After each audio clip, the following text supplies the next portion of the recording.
שלום, כאן דליה, מדיאטה זה לא בשבילי, אני רוצה לומר שכיף לי לדבר עליכם היום.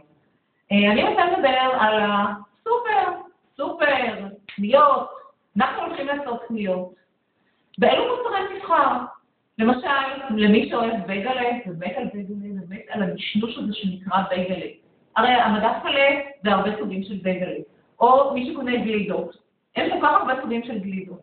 אם אתם רוצים לשמור על משקל תקין, אם אתם רוצים לחזות, תבחרו במוצרים שאחוזי השומן שלהם נמוכים.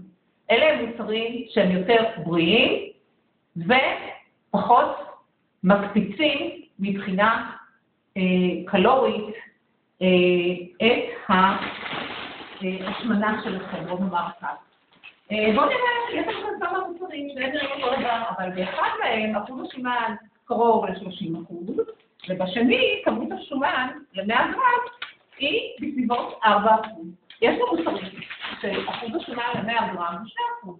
אותו דבר עם גלידות, תבחרו את הגלידות שאתם אוהבים, שטעים לכם, אבל תרדו באחוזי השומן. יש גלידות, יש לי כאן שתי קבוצות של גלידה, שהן גלידות וניל או טעמים נוספים שהן גלידות חלביות, אבל באחת כמות השומן היא מאוד מאוד נמוכה, ובשנייה כמות השומן היא הרבה יותר גבוהה. יש גלידות שכמות השומן בהן עולה על 20%, ויש גלידות לעומת זאת שכמות השומן היא 2%. והטעם, ההפרש בטעם הוא לא, תתאמו אתם, תחליטו אתם. אז בפעם הבאה שאתם הולכים לסופר, תבחרו במוצרים עם אחוזי שומן יותר נמוכים. אני קוראת לזה אותה גברת בשינוי אדרת.